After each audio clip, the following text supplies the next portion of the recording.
আমি আপনাদের সাথে শেয়ার করব আম পান্হা রেসিপি। আম পান্হা রেসিপিটি চলুন কিভাবে বানাতে হয় তাহলে দেখে নিই। এখানে আমি 5টি আম নিয়েছি। আমের যে বোটাটা আছে সেটা আমি কেটে দিচ্ছি। এই আমগুলো ভালো মতো ধুয়ে নিয়েছি, ধুয়ে দেন আমি এটাকে সেদ্ধ বসাবো।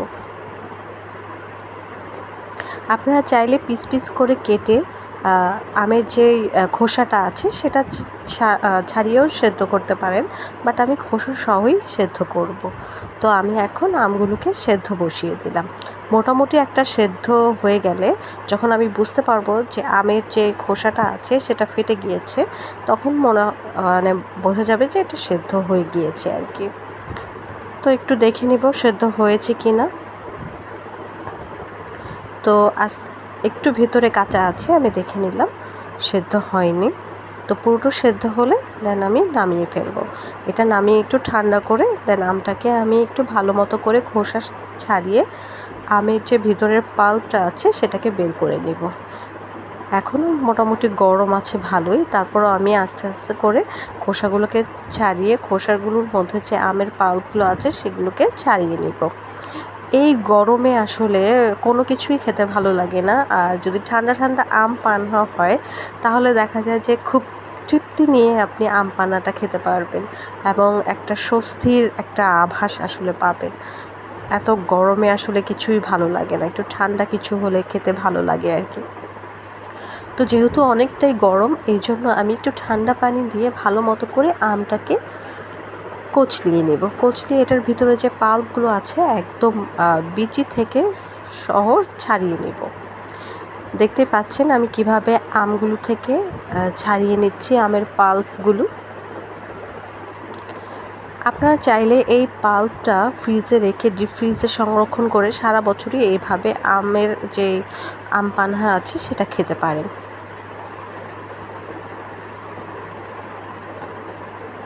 এভাবে করে কাঁচা আম ভালো মতো করে ধুয়ে সেদ্ধ করে দেন আপনার ডিপ ফ্রিজে সংরক্ষণ করতে পারেন সারা বছরের জন্য। তো আমি ভালো মতো করে খোসাগুলো থেকে এবং বীজি থেকে পাল্পগুলোকে ছাড়িয়ে নিচ্ছি। এখন আমি এটাকে ব্লেন্ড করব। মোটামুটি আমার খোসা ছাড়ানো শেষ, তো ব্লেন্ডের জন্য এটা প্রস্তুত। এখন ব্লেন্ড করার জন্য প্রথমে আমি আম পান্নাগুলো দিয়ে নিব। আমের যে পাল্পগুলো আছে সেটা দিয়ে নিলাম, ঢেলে নিলাম।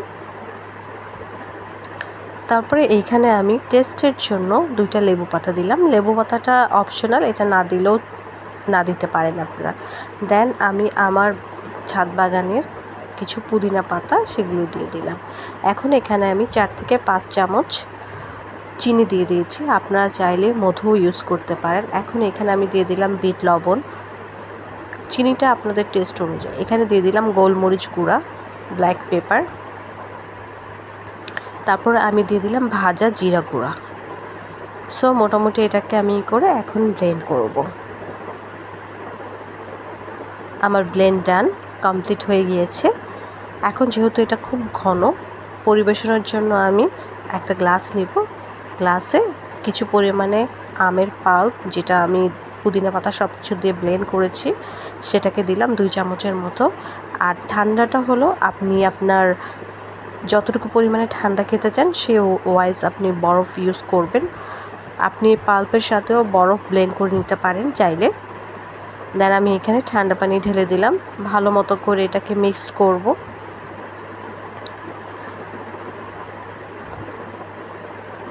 খুবই চটজলদি একটা প্রসেস এটা, আপনি যে কোনো সময় খুব দ্রুত কোনো গেস্ট আসলে তাকেও দিতে পারবেন, নিজেরাও খেতে পারবেন। খুবই ইজি একটা প্রসেস। দেন আপনার মানে ইচ্ছে অনুযায়ী আপনি যে কোনোভাবে গার্নিশ করে নিতে পারেন। আমি এখানে 2-3টা পুদিনা পাতা দিয়ে নিলাম। সো রেডি আমার চটজলদি আম পান্হা। অবশ্যই বাসায় ট্রাই করবেন। এই গরমে এই আম পান্হা খেলে আসলে আপনি মন থেকে আমাকে দোয়া করবেন যে এত মজা, এত তৃপ্তি নিয়ে আপনি খেতে পারবেন এই আম পান্নাটা। সো সবাই অনেক ভালো থাকবেন, আমার চ্যানেলের সাথে থাকবেন, আমার জন্য দোয়া করবেন। Thanks for watching. আল্লাহ হাফেজ। আসসালামু আলাইকুম, welcome back to my channel. আজকে আমি আপনাদের সাথে শেয়ার করব আম পান্না রেসিপি। আম পান্না রেসিপিটি চলুন কিভাবে বানাতে হয় তাহলে দেখে নিই। এখানে আমি 5টি আম নিয়েছি। আমের যে বোটাটা আছে সেটা আমি কেটে দিচ্ছি। এই আমগুলো ভালো মতো ধুয়ে নিয়েছি, ধুয়ে দেন আমি এটাকে সেদ্ধ বসাবো। আপনারা চাইলে পিস পিস করে কেটে আমের যে খোসাটা আছে সেটা ছাড়িয়েও সেদ্ধ করতে পারেন, বাট আমি খোসা সহই সেদ্ধ করব। তো আমি এখন আমগুলোকে সেদ্ধ বসিয়ে দিলাম। মোটামুটি একটা সেদ্ধ হয়ে গেলে যখন আমি বুঝতে পারবো যে আমের যে খোসাটা আছে সেটা ফেটে গিয়েছে, তখন মানে বোঝা যাবে যে এটা সেদ্ধ হয়ে গিয়েছে আর কি। তো একটু দেখে নিব সেদ্ধ হয়েছে কি না। তো একটু ভেতরে কাঁচা আছে, আমি দেখে নিলাম সেদ্ধ হয়নি। তো পুরোটা সেদ্ধ হলে দেন আমি নামিয়ে ফেলবো। এটা নামিয়ে একটু ঠান্ডা করে দেন আমটাকে আমি একটু ভালো মতো করে খোসা ছাড়িয়ে আমের যে ভিতরের পাল্পটা আছে সেটাকে বের করে নিব। এখনও মোটামুটি গরম আছে ভালোই, তারপরও আমি আস্তে আস্তে করে খোসাগুলোকে ছাড়িয়ে খোসাগুলোর মধ্যে যে আমের পাল্পগুলো আছে সেগুলোকে ছাড়িয়ে নিব। এই গরমে আসলে কোনো কিছুই খেতে ভালো লাগে না, আর যদি ঠান্ডা ঠান্ডা আম পান্না হয় তাহলে দেখা যায় যে খুব তৃপ্তি নিয়ে আপনি আম পান্নাটা খেতে পারবেন এবং একটা স্বস্তির একটা আভাস আসলে পাবেন। এত গরমে আসলে কিছুই ভালো লাগে না, একটু ঠান্ডা কিছু হলে খেতে ভালো লাগে আর কি। তো যেহেতু অনেকটাই গরম, এই জন্য আমি একটু ঠান্ডা পানি দিয়ে ভালো মতো করে আমটাকে কচলিয়ে নেব। কচলিয়ে এটার ভিতরে যে পাল্পগুলো আছে একদম বিচি থেকে সহ ছাড়িয়ে নেব। দেখতে পাচ্ছেন আমি কিভাবে আমগুলো থেকে ছাড়িয়ে নিচ্ছি আমের পাল্পগুলো। আপনারা চাইলে এই পাল্পটা ফ্রিজে রেখে ডিপ ফ্রিজে সংরক্ষণ করে সারা বছরই এইভাবে আমের যে আম পান্না আছে সেটা খেতে পারেন।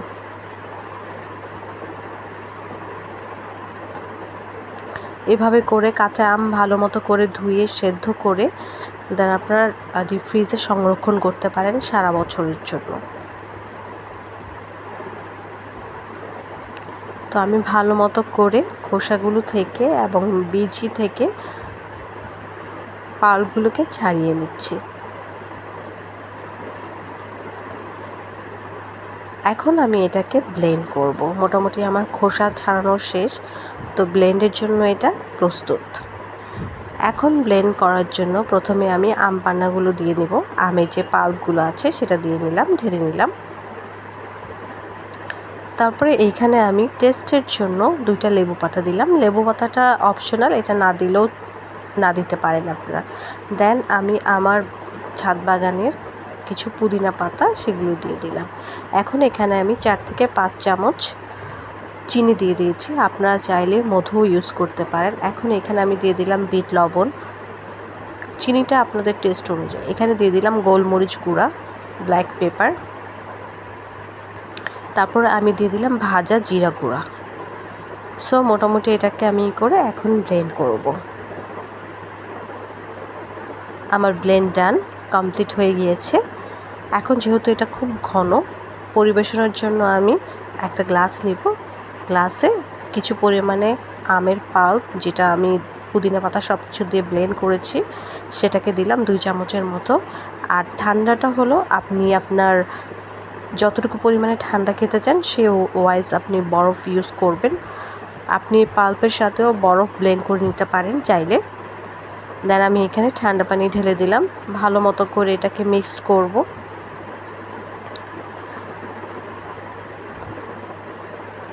খুবই চটজলদি একটা প্রসেস এটা, আপনি যে কোনো সময় খুব দ্রুত কোনো গেস্ট আসলে তাকেও দিতে পারবেন, নিজেরাও খেতে পারবেন। খুবই ইজি একটা প্রসেস। দেন আপনার মানে ইচ্ছে অনুযায়ী আপনি যে কোনোভাবে গার্নিশ করে নিতে পারেন। আমি এখানে 2-3টা পুদিনা পাতা দিয়ে নিলাম। সো রেডি আমার চটজলদি আম পান্না। অবশ্যই বাসায় ট্রাই করবেন। এই গরমে এই আম পান্না খেলে আসলে আপনি মন থেকে আমাকে দোয়া করবেন যে এত মজা, এত তৃপ্তি নিয়ে আপনি খেতে পারবেন এই আম পান্নাটা।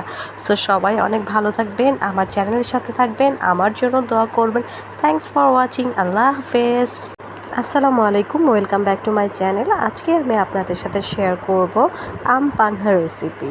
আম পান্না রেসিপিটি চলুন কিভাবে বানাতে হয় তাহলে দেখে নিই। এখানে আমি 5টি আম নিয়েছি। আমের যে বোটাটা আছে সেটা আমি কেটে দিচ্ছি। এই আমগুলো ভালো মতো ধুয়ে নিয়েছি, ধুয়ে দেন আমি এটাকে সেদ্ধ বসাবো। আপনারা চাইলে পিস পিস করে কেটে আমের যে খোসাটা আছে সেটা ছাড়িয়েও সেদ্ধ করতে পারেন, বাট আমি খোসা সহই সেদ্ধ করব। তো আমি এখন আমগুলোকে সেদ্ধ বসিয়ে দিলাম। মোটামুটি একটা সেদ্ধ হয়ে গেলে যখন আমি বুঝতে পারবো যে আমের যে খোসাটা আছে সেটা ফেটে গিয়েছে, তখন মানে বোঝা যাবে যে এটা সেদ্ধ হয়ে গিয়েছে আর কি। তো একটু দেখে নিব সেদ্ধ হয়েছে কি না। তো একটু ভেতরে কাঁচা আছে, আমি দেখে নিলাম সেদ্ধ হয়নি। তো পুরোটা সেদ্ধ হলে দেন আমি নামিয়ে ফেলবো। এটা নামিয়ে একটু ঠান্ডা করে দেন আমটাকে আমি একটু ভালো মতো করে খোসা ছাড়িয়ে আমের যে ভিতরের পাল্পটা আছে সেটাকে বের করে নিব। এখনও মোটামুটি গরম আছে ভালোই, তারপরও আমি আস্তে আস্তে করে খোসাগুলোকে ছাড়িয়ে খোসাগুলোর মধ্যে যে আমের পাল্পগুলো আছে সেগুলোকে ছাড়িয়ে নিব। এই গরমে আসলে কোনো কিছুই খেতে ভালো লাগে না, আর যদি ঠান্ডা ঠান্ডা আম পান্না হয় তাহলে দেখা যায় যে খুব তৃপ্তি নিয়ে আপনি আম পান্নাটা খেতে পারবেন এবং একটা স্বস্তির একটা আভাস আসলে পাবেন। এত গরমে আসলে কিছুই ভালো লাগে না, একটু ঠান্ডা কিছু হলে খেতে ভালো লাগে আর কি। তো যেহেতু অনেকটাই গরম, এই জন্য আমি একটু ঠান্ডা পানি দিয়ে ভালো মতো করে আমটাকে কচলিয়ে নেব। কচলিয়ে এটার ভিতরে যে পাল্পগুলো আছে একদম বিচি থেকে সহ ছাড়িয়ে নেব। দেখতে পাচ্ছেন আমি কিভাবে আমগুলো থেকে ছাড়িয়ে নিচ্ছি আমের পাল্পগুলো। আপনারা চাইলে এই পাল্পটা ফ্রিজে রেখে ডিপ ফ্রিজে সংরক্ষণ করে সারা বছরই এইভাবে আমের যে আম পান্না আছে সেটা খেতে পারেন।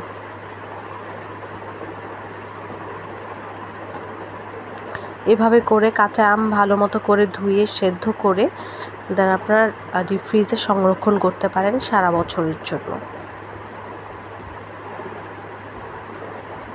তো আমি ভালো মতো করে খোসাগুলো থেকে এবং বীজি থেকে পাল্পগুলোকে ছাড়িয়ে নিচ্ছি। এখন আমি এটাকে ব্লেন্ড করব। মোটামুটি আমার খোসা ছাড়ানো শেষ, তো ব্লেন্ডের জন্য এটা প্রস্তুত। এখন ব্লেন্ড করার জন্য প্রথমে আমি আম পান্নাগুলো দিয়ে নিব। আমের যে পাল্পগুলো আছে সেটা দিয়ে নিলাম, ঢেলে নিলাম। তারপরে এইখানে আমি টেস্টের জন্য 2টা লেবু পাতা দিলাম। লেবু পাতাটা অপশনাল, এটা না দিলেও না দিতে পারেন আপনারা। দেন আমি আমার ছাদ বাগানের কিছু পুদিনা পাতা সেগুলো দিয়ে দিলাম। এখন এখানে আমি 4 থেকে 5 চামচ চিনি দিয়ে দিয়েছি, আপনারা চাইলে মধুও ইউজ করতে পারেন। এখন এখানে আমি দিয়ে দিলাম বিট লবণ, চিনিটা আপনাদের টেস্ট অনুযায়ী। এখানে দিয়ে দিলাম গোলমরিচ গুঁড়া, ব্ল্যাক পেপার, তারপর আমি দিয়ে দিলাম ভাজা জিরা গুঁড়া। সো মোটামুটি এটাকে আমি করে এখন ব্লেন্ড করব।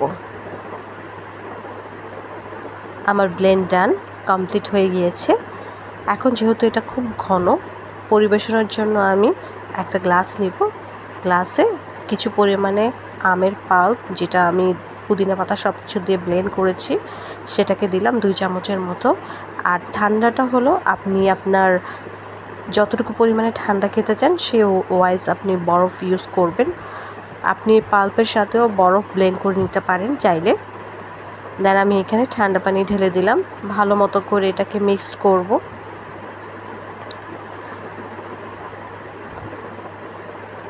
খুবই চটজলদি একটা প্রসেস এটা, আপনি যে কোনো সময় খুব দ্রুত কোনো গেস্ট আসলে তাকেও দিতে পারবেন, নিজেরাও খেতে পারবেন। খুবই ইজি একটা প্রসেস। দেন আপনার মানে ইচ্ছে অনুযায়ী আপনি যে কোনোভাবে গার্নিশ করে নিতে পারেন। আমি এখানে 2-3টা পুদিনা পাতা দিয়ে নিলাম। সো রেডি আমার চটজলদি আম পান্না। অবশ্যই বাসায় ট্রাই করবেন। এই গরমে এই আম পান্না খেলে আসলে আপনি মন থেকে আমাকে দোয়া করবেন যে এত মজা, এত তৃপ্তি নিয়ে আপনি খেতে পারবেন এই আম পান্নাটা। সো সবাই অনেক ভালো থাকবেন, আমার চ্যানেলের সাথে থাকবেন, আমার জন্য দোয়া করবেন। Thanks for watching. আল্লাহ হাফেজ। আসসালামু আলাইকুম, welcome back to my channel. আজকে আমি আপনাদের সাথে শেয়ার করব আম পান্না রেসিপি। আম পান্না রেসিপিটি চলুন কিভাবে বানাতে হয় তাহলে দেখে নিই। এখানে আমি 5টি আম নিয়েছি। আমের যে বোটাটা আছে সেটা আমি কেটে দিচ্ছি। এই আমগুলো ভালো মতো ধুয়ে নিয়েছি, ধুয়ে দেন আমি এটাকে সেদ্ধ বসাবো। আপনারা চাইলে পিস পিস করে কেটে আমের যে খোসাটা আছে সেটা ছাড়িয়েও সেদ্ধ করতে পারেন, বাট আমি খোসা সহই সেদ্ধ করব। তো আমি এখন আমগুলোকে সেদ্ধ বসিয়ে দিলাম। মোটামুটি একটা সেদ্ধ হয়ে গেলে যখন আমি বুঝতে পারবো যে আমের যে খোসাটা আছে সেটা ফেটে গিয়েছে, তখন মানে বোঝা যাবে যে এটা সেদ্ধ হয়ে গিয়েছে আর কি। তো একটু দেখে নিব সেদ্ধ হয়েছে কি না।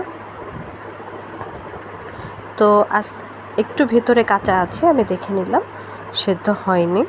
তো পুরোটা সেদ্ধ হলে দেন আমি নামিয়ে ফেলবো।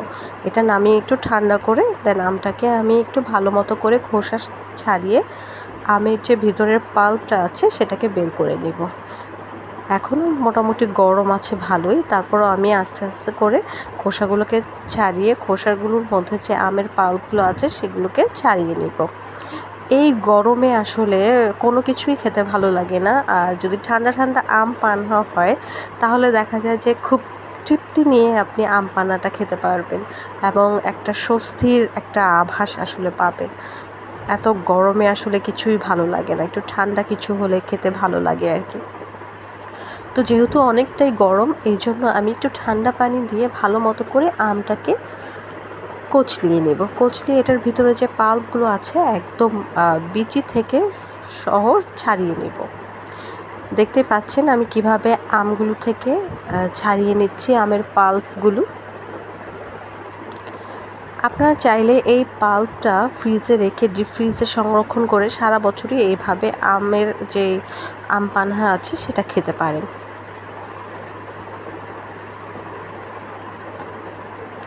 এভাবে করে কাঁচা আম ভালো মতো করে ধুয়ে সেদ্ধ করে দেন আপনার ডিপ ফ্রিজে সংরক্ষণ করতে পারেন সারা বছরের জন্য।